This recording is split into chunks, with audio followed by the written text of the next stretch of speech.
in the classes, we would always do critiques at the end of like every project or at the end of like the term. And I would always have people come up to me and they'd always be like, "Dude, how do you critique so well?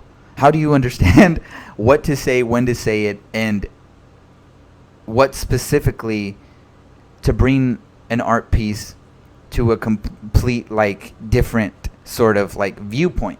Like, because the artist itself, they might be feeling a certain way about the piece. It evokes something for them, right? Like whenever you do something and you like are enjoying the process, there's something emotionally there that attaches you to that art piece, right? And so when you're done with it, there's something there that you can like, that you've expressed on paper, on canvas, on whatever the medium is. You've expressed this emotion, you've expressed this thought, you've expressed this feeling, you've expressed this opinion that you have for you as an individual.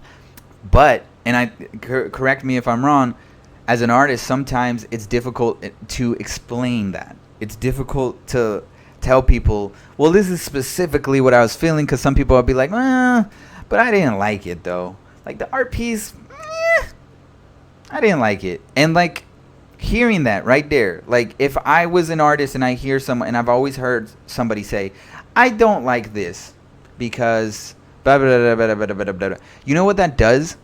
It just like all this emotion that I poured onto this piece, all this expression that I put there, just out of nowhere just gets dropped. And then all of a sudden I feel like, why the hell did I make this? Why the hell am I making any art? Because this one person doesn't like it, And you hear that constantly, like, I don't like this, I like that, I don't like this, I like that.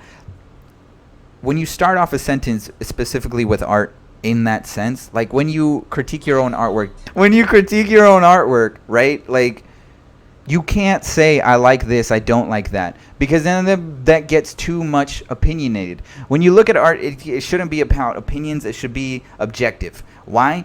Because everything in art is dependent on someone else's lens. Like when you bring your opinions to someone else's art piece, it might not fit, it might not work. That means, what does that mean? That means the art isn't for you. It wasn't meant for you, and it never will be.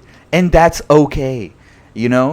That's the biggest part about learning how to critique art, because that's how you can understand, specifically when I mean the understanding the flow of your art and how it grows. You can understand why your style also changes. So you see what I mean? Like a lot of the times as an artist, when you start growing, you don't know what your style is. You're like, I'm drawing this anime character, right? I'm drawing this cartoon character. Like I really want to draw Steven Universe. I love Steven Universe. Like Steven Universe is so good. I just want to draw like that style. That's my style. Steven Universe, that's my style. But that's not. And until you grow out of it, until you understand sort of like things and tools, I'm not saying that you can't reach a different version of that, because eventually you can. And you will be like, okay, well, it's Steven Universe inspired, but like the eyes are different, and like it's not really, you know what I mean? Because like that's what creates something new. When you're just constantly copying something and calling that your style, you're lying to yourself because it's not your style. If you were to put that drawing, right, of Steven Universe next to the original drawing, it's the same. It's not your style. But if you draw Steven Universe, let's say we give him like a different sort of like skin tone. We're going to give him like 3 different shades instead of the animation 2. We're going to give him 4 different shades. We're going to do something different here. Then that's a style change completely, and I understand that.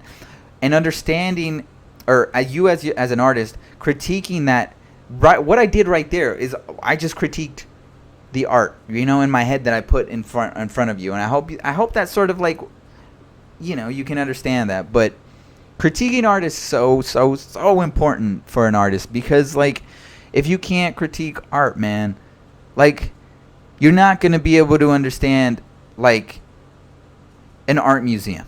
Like when you go to an art museum, there's something beautiful about it. There's something like exotic about it. I don't know if that's just me, but whenever I always used to go to art museums and whenever I used to see like different artists stuff, it was like I was going to like a candy shop.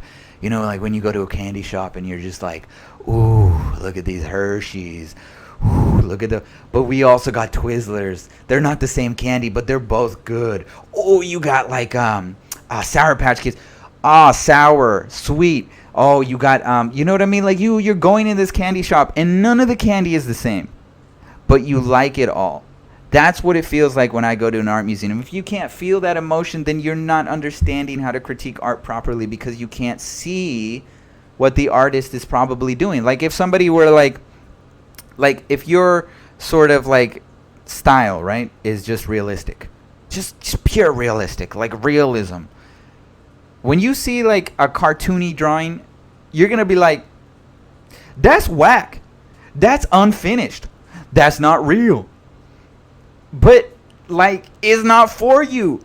The art is good. Like, let's just say the line work is pristine. It's crisp. It's refined. It's good. You know, but just because your lens of it is you see realism. You know, that's when you can being able to see these different styles and understand all of them and being able to critique them properly makes you appreciate art more as well. YouTube. This is just a clip. So if you're watching the clip on YouTube, go to my Patreon link right in the bio of this video. This is a clip. You want the full thing, yo. You want the full thing. What why are you watching just a clip? Did you like the clip? You like the clip. Then go watch the video on Patreon. Are you an artist, bro? Even if you're not an artist, maybe you want to do art for fun. Maybe you want to draw. Maybe you look at people that draw and be like, I like that.